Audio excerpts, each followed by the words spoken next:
Welcome back. In Your Mind podcast. Oh, buddy. Everyone, if you've been listening, if this is the first time in a while, I haven't been on one of these, like, properly. I was on the Wombra one, but I just want to let you know, Kiera puts a lot of effort into this stuff, so if you could just like, subscribe, ding dong the bell notification there on YouTube so you're notified every time she posts an episode, because some of these are crazy. If you haven't heard the Wombra one yet, you got to go back to and listen to that one. That one's sick. Got to represent. Yeah, it's true. Because some people forget, honestly. And you got to remind them. Yeah. So yeah, how are we doing? We're doing good. We are back at uni.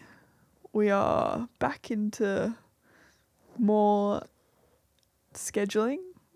And I've taken scheduling to the extreme links this semester. Like, I've got everything. I've got like every note, every category of my life in a note of to-do lists. Like, it's gotten crazy, and I'm like tracking the time of like every class that I do. Can you show any us? work. Where is it? It's on my like Google Keep, but there's different colors for different categories. Creative sides out of uni is one of them. Gardening is one of them. I didn't see Indoor that many colors. stuff. Oh, so there's not all of them are coloured. Oh, But like uni work yeah. and what, like something else is coloured. Right. But yeah, there's a lot. But I'm not sure if it's like a good process yet. But I'm just trying it out. How's it going? Good. Is it working? Like, why are you doing it? Yeah, I don't know if it's really been helping yet or not, but I just kind of wanted to understand how much time I'm spending on different tasks and how much time I'm getting done like at uni and like working on uni, and then like also how much time I'm doing other things, so it like is just helping me. Like, I feel like even if I do it for like a month, I'm gonna like learn so much about like my habits and like what I'm doing. Yeah. Because like honestly, I feel like I can't remember well, or like it also gets really scattered in terms of like I have so many ideas in this domain, this domain, this domain. Like, I don't know. There's just like so much to do there that I get overwhelmed, and I find it hard to actually do something. Yeah. Yeah. I've been doing that almost for a month in my calendar. Sick. Yeah. True. How's that been going? It's good. Mm. Yeah. Where is it? I haven't actually looked at it in its totality yet. And whether you can see any trends emerging. I kind of noticed today that I'm tending to write more from like 9 to 12 in the morning at work. And then when I finish work, I do editing first and then make music and then just relax. And it's color coded, so it goes like purple, orange, blue. What's the purple? What's the orange? What's the blue? Green's work, yellow is writing, purple is editing and content stuff, orange is music, and blue is like admin or life tasks. Cool. Have you heard about this from like other people, or is this like, why did you start doing it? Damn, I've been doing it for a while. Why did I start doing it? Well, because we started a shared calendar because we were like, oh, we're gonna, like, we're finding it really hard to figure out schedules. Well, that was after I started doing this. And because I had really? heaps of my stuff in here, I Yeah. wanted to be able to look ahead and see what you had. True. Yeah. Yeah. Mm. But I guess I started doing it because I wanted a more effective way to plan my to-do list. Because like I have so many things to do at any given moment in time that it's impossible to like figure out how I'm going to do it all. So I almost have to like block time Yeah. to do these tasks. I remember when we were talking about it, actually, about you starting to do this. Like in bed, I just got like a snapshot of like you talking about how I'm going to make myself know that like what I've done. Yeah. And also you wanted to check like the hours you were getting in Yeah. bed and stuff too. Like how to fit everything in. Yeah. I'm struggling to find a spot to put exercise in there, but I think it's just going to have to be straight after work. It's hard to fit everything in, man. Yeah. Totally. Something has to give. Like I feel like something's always giving in the schedule. Like they could always, but then it's always like there could always be things missing. Yeah, but it can't always be like stuff to do with your health. Yeah. You can really only do that for a short period of time. Yeah. So I've just been judging people a lot recently. Like there's been like a lot of judgment in my head. And like all I can really gather from that is I must have like some insecurity somewhere. Is there a general theme? Yes. It's when I don't feel heard. And what is the judgment of them pretty similar usually? Yeah, but it also comes from a judgment of me. Yeah. Like I think like, oh, I don't need to be heard. So I'm not speaking. Why are you speaking? Like, why do you need to be heard? But it's actually because I don't feel like I should feel like I have to be validated or heard by anyone else. So when I try and I feel like I silence myself out of like moral obligation. Like I'm like, you don't need to tell people. Like, I don't want to have to need to tell people things. I wonder where that comes from, because that's so like bullshit. Because we're social creatures. Yeah. Well, I think it's one of the laws of like security. Like it's a basic need. It's like, I'm pretty sure it would end up in human connection is voicing your own opinions. Like that's needed. But why are you morally obligated to not do it then? Like it's flipped on its head. Because I don't want to have to rely. But you are biologically. Yeah, but I'm like resisting it really hard. Because I just don't accept it. Why? Like I'm not accepting it. It doesn't mean you I don't like know. lose control. What do you mean? Well, like I would understand if you like wouldn't want to or don't feel comfortable doing that because you don't trust people enough. Probably. That if you didn't push it at all, that anyone would come and ask. Interesting. I'm totally like projecting right now. Yeah. Yeah, I mean that's the way that you create your understanding and yeah.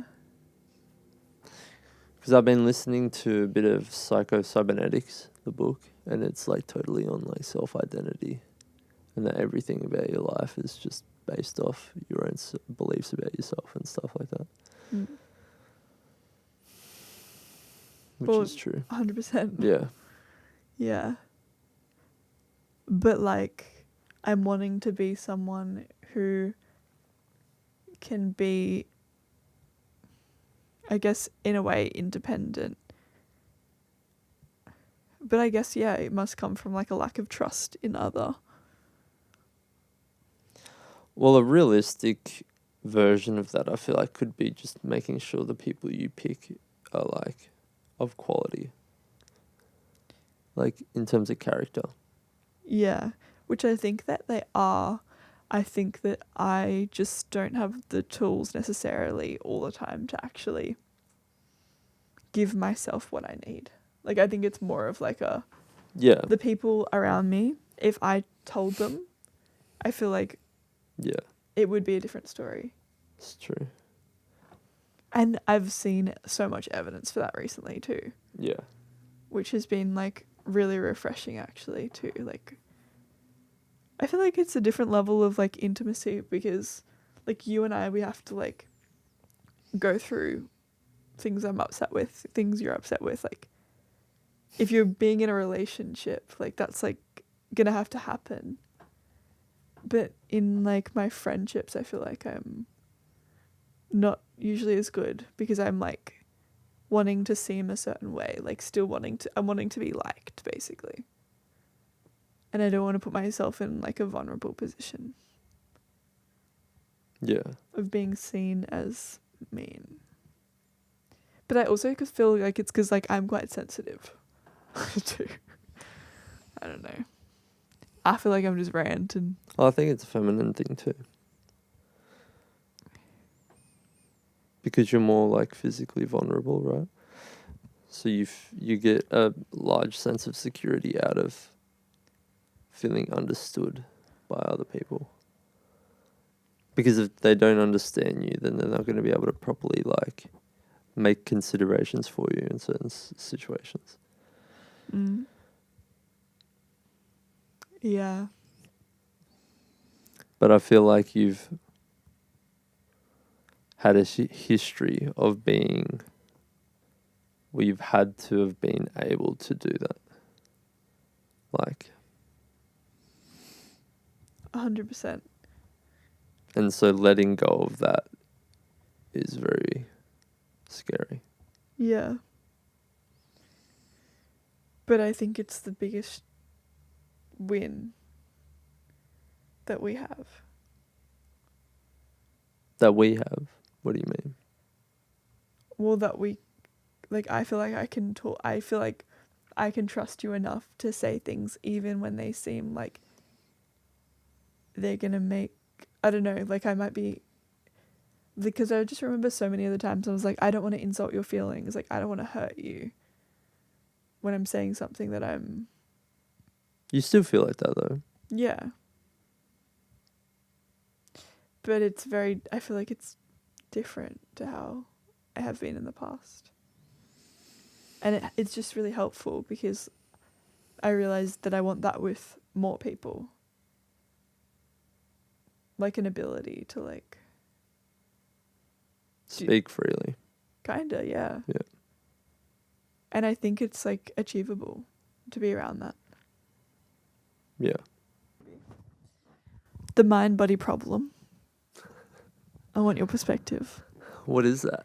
The mind-body problem is basically just like, how do we explain the mind and the body and the way that they work together? Like, what is the mind? Is it part of the body? And is the body part of the mind? How does it work? What's its relationship? How do they speak, basically? Under what processes? I can give you some ideas. I reckon, Okay. possibly, Yeah. they say the brain is the antenna, right? For thoughts. And I think your mind exists somewhere where your thoughts are, right? Or where they come from. Mm. And your brain receives them through the electrical impulse in your neurons. Yeah.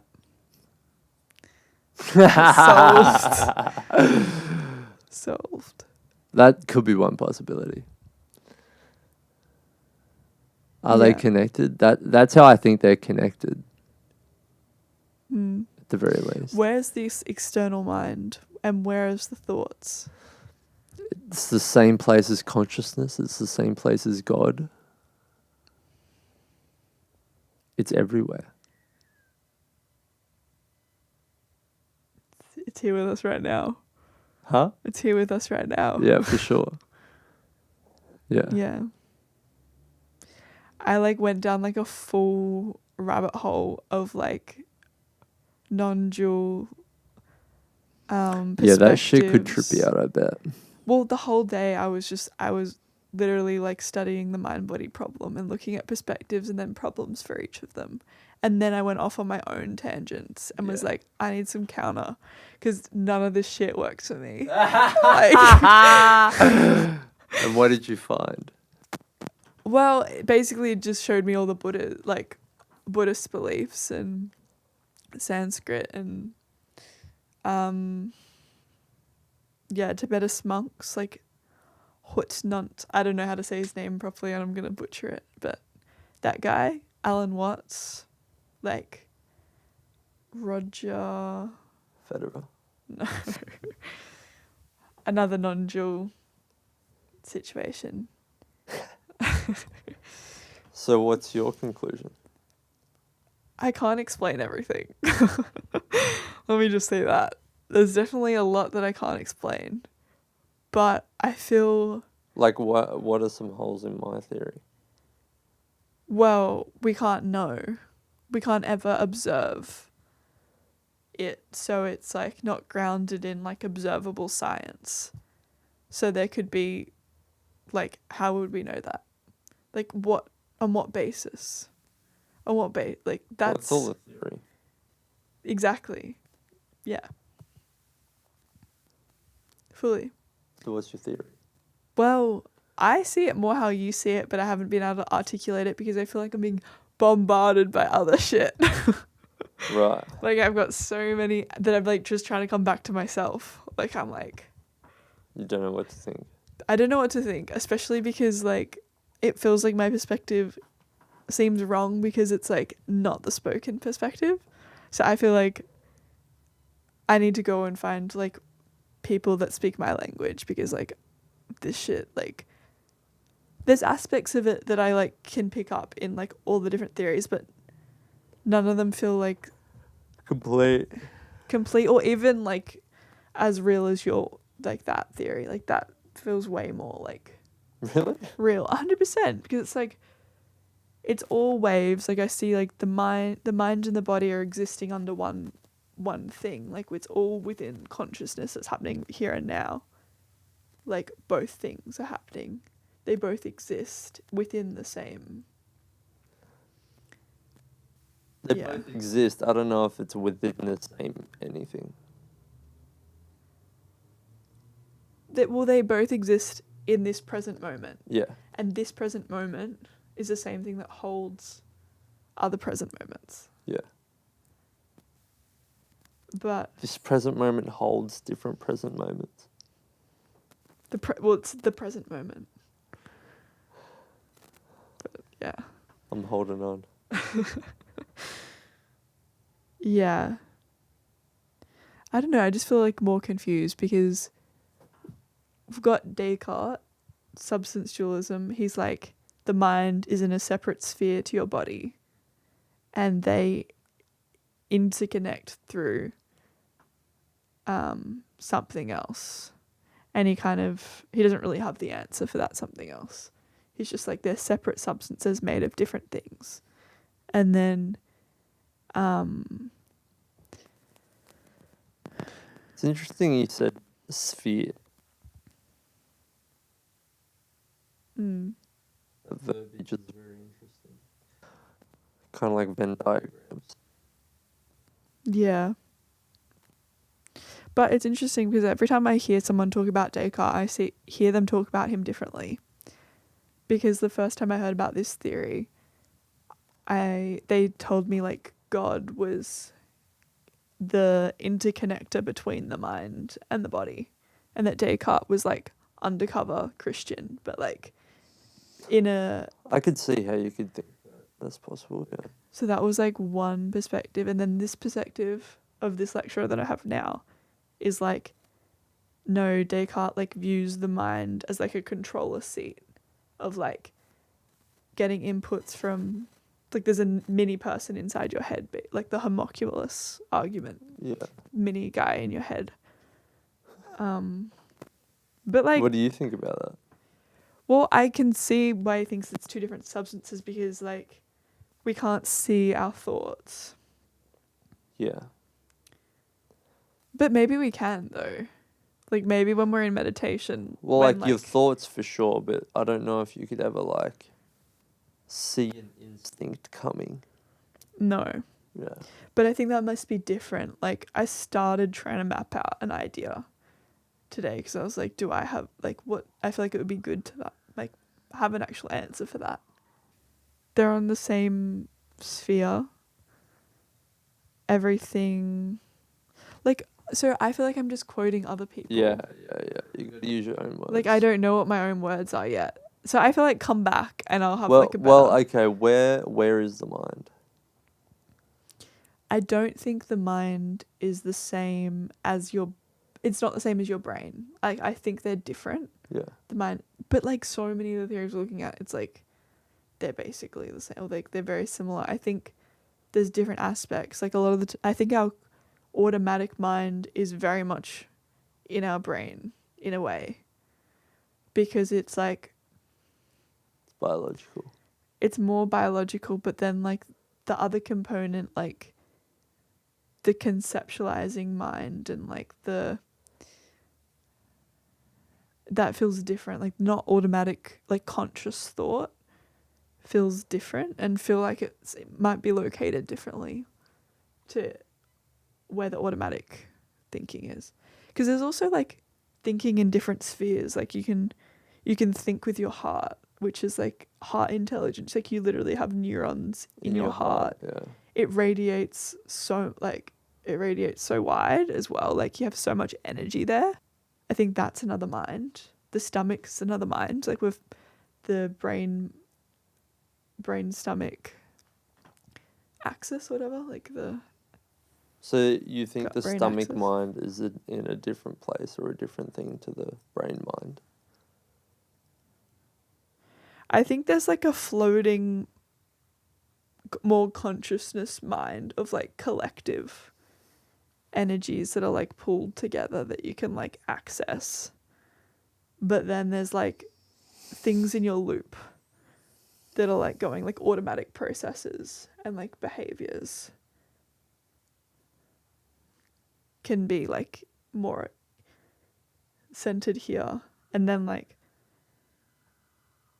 heart mind, where you're like compelled to do things out of how it would make you feel, like embodiment feeling, like yeah. I don't know, maybe these are just some ideas. Everything that makes you've got so many different forms of intelligence in you. Like your ancestors are literally within you through your like structure. Like they're all existing at the same time because it's who you came to be and who you are. And even like the plant cell of like what you ate in your lettuce, like that's like now a part of you in some way and is getting transferred into like other chemicals. Like you have so many different forms of intelligence in you. And those things have their own intelligence. Like you've eaten that has its own intelligence and effect on you. How are you then to say that that's you? How am I to say if what I've eaten is me? Yeah. Is your intelligence? Well, really only because it's physically attached to me. And I guess by extrapolation, everything is physically attached to me. But this is most obvious because I can. Oh. Yeah. Yeah. I just feel like sometimes you're getting literal downloads or like information that feels like it's not from you. Like it feels like it's from other. Oh, yeah. And like that I also feel like is flow or being completely absorbed. And that doesn't necessarily. But is that just our true nature, and we're experiencing that, and we're not caught in